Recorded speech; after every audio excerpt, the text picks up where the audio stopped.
नमस्कार दोस्तों, मैं हूं अमिताभ आनंद और आपके लिए आज का एडिटोरियल लेकर आया हूं। आज का जो हेडलाइन है वो उसका नाम है बैटल फॉर द सेना। ये जो सेना है ये शिवसेना की बात हो रही है और इसमें दो फैक्शंस बने हैं, यानी कि दो गुट बने हैं, एक उद्धव ठाकरे की और एक एकनाथ शिंदे की। ठीक है ना। तो ये जो है उसके लिए जो शिवसेना का जो नाम है, जो एक विरासत चली आ रही है, जो नाम और चुनाव चिन्ह का, उसके लिए ये एक लड़ाई है दोनों गुटों के बीच। उसी से संबंधित ये आज का एडिटोरियल है। चलिए देखते हैं क्या होता है। The bow and arrow is of more than symbolic value for the two factions. ये दो गुटों के लिए जो है ये बो एंड एरो यानी कि धनुष और तीर जो है यह एक सिंबॉलिक वैल्यू यानी कि प्रतीकात्मक मूल्य से कहीं ज्यादा है। ठीक है। In an interim order on Monday, the Election Commission of India has allotted Balasaheb Shiv Sena as the party name for the Eknath Shinde faction of the Shiv Sena। यहाँ तक पहले समझ लेते हैं। अपने अंतरिम आदेश में सोमवार को इलेक्शन कमीशन ऑफ इंडिया, ठीक है ना, इसका जो हिंदी में कहा जाता है भारतीय निर्वाचन आयोग या भारतीय चुनाव आयोग, इसने जो है अलॉट किया है। अलॉट मतलब आवंटित किया है। क्या आवंटित किया है? बाला साहेब वंची शिवसेना, ठीक है, as the party name for the Eknath Shinde faction of the Shiv Sena.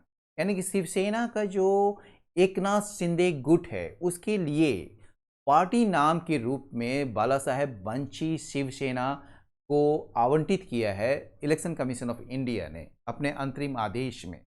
Also asking it मतलब हो गया एकनाथ शिंदे का फैक्शन। ठीक है ना। इस यह भी कहा है उसे एकनाथ शिंदे फैक्शन को यानी कि गुट को कि वो प्रदान करे या फर्निश करे। फर्निश मतलब प्रोवाइड करना। अ फ्रेश लिस्ट, एक नई सूची। ठीक है ना। फ्रेश क्या मतलब यहाँ पर? नई सूची ऑफ 3 सिंबल्स, 3 चुनाव चिन्ह का, बाय ट्यूसडे। बाय ट्यूसडे यानी कि मंगलवार तक। ठीक है। The name and the bow and arrow symbol, ये जो नाम है और ये जो बो एंड एरो का जो चुनाव चिन्ह है यानी कि धनुष और तीर का जो चुनाव चिन्ह है, हैड ऑल्सो बीन क्लेम्ड, इसका जो दावा इस पर जो किया गया था वो मिस्टर शिंदे के द्वारा भी किया गया था। द महाराष्ट्र चीफ मिनिस्टर, वो अभी क्या है? महाराष्ट्र के चीफ मिनिस्टर हैं। The ECI's preceding decision to freeze the name and the symbol of the Shiv Sena has followed precedent। यानी कि ECI के जो पूर्व के जो डिसीजन है, जो निर्णय थे कि जो नाम और जो चुनाव चिन्ह है शिवसेना को, उसके इस्तेमाल पर रोक लगाने के जो निर्णय थे ECI का, उसमें जो है प्रेसिडेंट को फॉलो किया। प्रेसिडेंट यानी कि पहले जो घटना घटी है इस संबंध में उसको फॉलो यानी कि उदाहरण को अनुसरण किया गया है। In earlier cases of splits, विभाजन के जो पुराने मामलों में या पहले के मामलों में ये विभाजन किस में हुई थी? In the all India Anna Dravida Munnetra Kazhagam. ठीक है ना। ये है all India Anna Dravida Munnetra Kazhagam and the Lok Janshakti party. ये दोनों पार्टियों में जो है ना विभाजन हुई थी, स्प्लिट्स हुआ था। तो इन दोनों मामले में क्या किया गया था? कमीशन यानी कि चुनाव आयोग ने क्या किया था? हैड कैप्ट द सिंबल्स, इसने जो है सिंबल्स को यानी कि चुनाव चिन्ह को सस्पेंड कर दिया था यानी कि निलंबित रख दिया था अंटिल, तब तक जब तक कि फाइनल डिसीजन यानी कि अंतिम निर्णय नहीं ले लिया गया था on the contesting claims. Contesting claims मतलब दावे प्रतिदावे ऑफ राइवल फैक्शंस, प्रतिद्वंदी गुट मतलब कि एक दूसरे के खिलाफ जो गुट हैं उसके जो कॉन्टेस्टिंग क्लेम्स है यानी कि उनके जो दावे प्रतिदावे हैं उस पर फाइनल डिसीजन जब तक नहीं ले लिया गया, ठीक है, तब तक जो है उसको निलंबित कर रखा था। Symbols are more than symbolism for political parties after years of mutual association.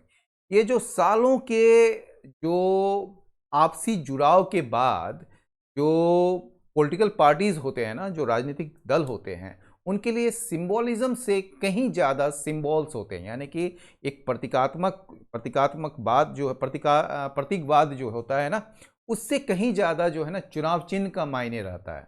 ठीक है ना, पॉलिटिकल पार्टीज के लिए।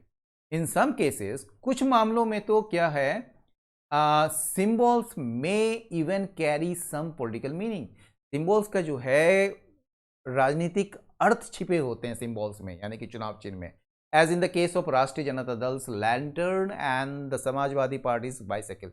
जैसे कि राष्ट्रीय जनता दल के चुनाव चिन्ह जो हैं लालटेन, और समाजवादी पार्टी के जो साइकिल चुनाव चिन्ह है, उसमें कहीं ना कहीं आपको एक पॉलिटिकल मीनिंग मिलेगा आपको, ठीक है, राजनीतिक अर्थ मिलेगा आपको। द शिवसेना में हैव फेल्ट, शिवसेना को भी महसूस हुआ होगा द बो एंड एरो, ये जो धनुष और तीर जो है ना, जो चुनाव चिन्ह है उसके, वेंट वेल विथ, ये एक फ्रेज है, गो वेल विथ, ठीक है ना, मतलब ये फिट बैठता है, ये उपयुक्त है उसके लिए, माकूल है उसके लिए। इट्स कॉन्स्टेंट नीड, इट्स मतलब शिवसेना का जो एक लगातार निरंतर जो जरूरत है, जो आवश्यकता है कि वो दिखे, टू अपीयर कॉम्बेटिव, कॉम्बेटिव मैंने जुझारू, एंड स्ट्राइडेंट और सख्त, वो जो दिखे कि उसकी जो छवि होनी चाहिए कॉम्बेटिव और स्ट्राइडेंट की, वो दिखने के लिए उसकी जो ज़रूरत है, उसके निरंतर कोशिश जो है, निरंतर जो आवश्यकता है, उससे ये फिट बैठता है। दैट इनहेरिटेंस, वही विरासत जो है, अब क्या है, is now the central element of the dispute between the two factions, दोनों गुटों के बीच जो डिस्प्यूट है, जो विवाद है, उसका ये सेंट्रल एलिमेंट है, मतलब प्रमुख तत्व है ये inheritance, inheritance that is name and the symbol. तो the ECI has frozen it, हालांकि ईसीआई ने इसको रोक दिया है, इस पर पाबंदी लगा दी है, इसको मतलब कि एक तरीके फ्रोजन कर दिया है, यानी कि इसके इस्तेमाल पर रोक लगा दी है। The legal battle for the symbol and the name will continue, लेकिन जो नाम और जो चुनाव चिन्ह है उसके लिए जो कानूनी लड़ाई है वो जारी रहेगी, विल कंटिन्यू, ठीक है। Both factions are marshalling facts, ये दोनों गुट जो है ना, ये इकट्ठा कर रहे हैं, मार्शलिंग का मतलब मस्टर करना, गैदर टुगेदर, ठीक है ना। Both factions are marshalling facts, यानी कि तथ्य इकट्ठा कर रहे हैं, परिकल्पनाएं इकट्ठा कर रहे हैं, ठीक है ना, फिक्शन भी, in support of their claims, अपने दावे के समर्थन में। And the ECI has a tough task in determining which side gets to own the Sena brand, और ईसीआई के पास जो है एक टफ टास्क है, एक बहुत ही कठिन कार्य है ये निर्धारित करने में कि कौन सा गुट जो है या कौन सा पक्ष जो है वो सेना ब्रांड को मालिक होगा, ठीक है, या उसका वो उस पर मतलब कि उसका हक होगा to own the Sena brand. Mister Shinde is an ally of Bharatiya Janata party, ठीक है ना। मिस्टर सिंधे जो हैं वो क्या हैं, वो सहयोगी हैं भारतीय जनता पार्टी के, that is in power at the centre, जो सेंटर यानी केंद्र में सत्ता में है। Who gets to inherit the legacy of Bal Thackeray, जो कोई भी जिस किसी को भी बाल ठाकरे की विरासत मिलती है, हैज़ अ ह्यूज बियरिंग, उसका एक भारी असर होगा on the political fortunes of both, दोनों के राजनीतिक भविष्य या राजनीतिक भाग्य पर एक भारी असर होगा, ठीक है। तो there is a legal battle for the name and symbol of the Shiv Sena, हालांकि ये जो एक चुनावी कानूनी लड़ाई जो है किसके लिए, for the name and symbol of the Shiv Sena, Shiv Sena के जो नाम है और जो चुनाव चिन्ह है उसके लिए कानूनी लड़ाई जारी रहेगी। द इनहेरिटेंस जारी है, the inheritance will be fundamentally settled, ये जो विरासत का जो मसला है वो मौलिक रूप से सुलझाए जाएंगे थ्रू पॉलिटिक्स, यानी कि राजनीति के माध्यम से। Whichever faction will be seen as the more real Shiv Sena, जो कोई भी गुट, मतलब जो कोई गुट जो है वो देखा जाएगा एक असली शिवसेना के रूप में, बाय द पब्लिक, जनता के द्वारा, विल विन द बैटल, वही लड़ाई जीतेगा, वही इस मतलब की लड़ाई जीतेगी। रिगार्डलेस ऑफ, भले ही who gets to keep the symbol, भले ही ये जो सिंबल जिसे भी मिले या नाम जिसे भी मिले, ठीक है ना, who gets to keep the symbol and the name. Therefore, both factions are leaving no stone unturned. इसलिए जो है, therefore मतलब इसलिए, दोनों गुट जो हैं वो कोई भी कसर नहीं छोड़ रहे हैं। लिविंग नो स्टोन अनटर्न मतलब कोई भी कसर नहीं छोड़ रहे हैं, यह दिखाने में, क्या दिखाने में, देयर पब्लिक सपोर्ट, के जो एक जनता का समर्थन है, जन समर्थन जो है उसको दिखाने में कोई भी कसर नहीं छोड़ रहे हैं। The Dussehra rally, the most notable event on the Sena annual calendar, had 2 iterations this year. ये जो दशहरा रैली हुआ था जो कि सेना के एनुअल कैलेंडर मतलब वार्षिक कैलेंडर में सबसे ज़्यादा उल्लेखनीय या महत्वपूर्ण आयोजन है, ठीक है ना। हैड 2 इटरेशन, इसे 2 बार इसकी पुनरावृत्ति हुई इस साल। One address by mister Thackeray, एक को संबोधित किया गया मिस्टर ठाकरे के द्वारा एट द ट्रेडिशनल यानी कि पारंपरिक स्थल शिवाजी पार्क में, एंड द अदर, और दूसरा आयोजन जो है उसको संबोधित किया गया मिस्टर शिंदे के द्वारा 6 किलोमीटर अवे, 6 किलोमीटर दूर। The first electoral test for the factions, ये पहला जो चुनावी जो परीक्षा है दोनों गुटों के लिए, विल बी ऑन नवंबर 3, वो 3 नवंबर को होगी। द डेट, ये जो तारीख होगी ये तारीख है किस चीज़ का, the Andheri east assembly segment by election, यानी कि अंधेरी पूर्व का जो विधानसभा क्षेत्र है उसके जो उपचुनाव हो रहे हैं 3 नवंबर को, उसमें जो ये इलेक्टोरल टेस्ट जो होगा दोनों फैक्शंस के लिए होगा ये, ठीक है।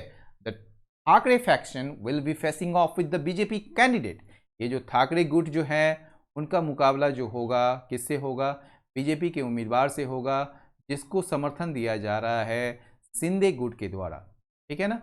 Mister Thackeray has inherited the name of his father and सेना फाउंडर बाल ठाकरे, मिस्टर ठाकरे को जो है यानी कि उद्धव ठाकरे को जो है वो विरासत में मिला है, क्या मिला है, नाम, ठीक है, ऑफ हिज फादर, उसके पिता के नाम मिला है, और सेना का जो फाउंडर है यानी कि शिवसेना के जो संस्थापक हैं बाल ठाकरे, उनका नाम मिला है उसे विरासत में।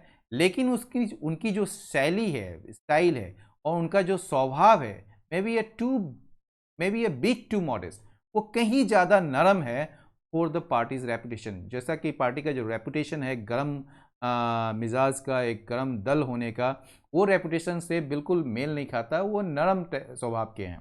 Mister Shinde on the other hand, दूसरी तरफ मिस्टर शिंदे जो हैं मे लैक द नेम, उनके पास नाम भले नहीं है, but is equipped for the street battles, लेकिन वो जो हैं स्ट्रीट बैटल्स से यानी कि सड़कों पर जो लड़ाई कैसी लड़ी जाती है उससे पूरी तरह से वो मतलब कि अवेयर हैं, उससे पूरी तरह से वो उसमें पूरी तरह से वो पारंगत हैं। दैट हैव मेड द सेना, जिसने सेना को बनाया है, यानी कि यही जो ये जो स्ट्रीट बैटल्स है इस चीज़ को जो है ना सेना इसी के लिए जानी जाती है। इट इज़ अनलाइकली, इसकी संभावना बिल्कुल या मतलब संभावना नहीं है दैट बोथ फैक्शंस की दोनों जो गुट हैं will survive over the long term, वो जो है लंबे समय में टिके रहेंगे।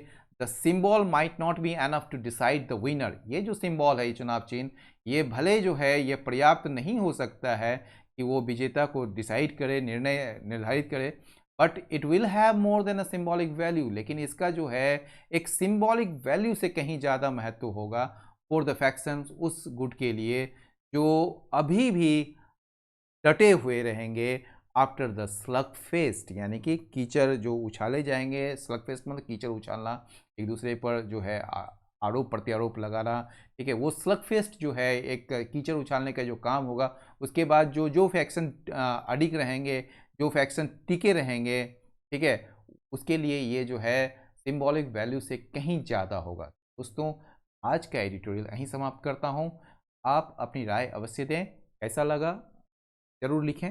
बहुत बहुत धन्यवाद।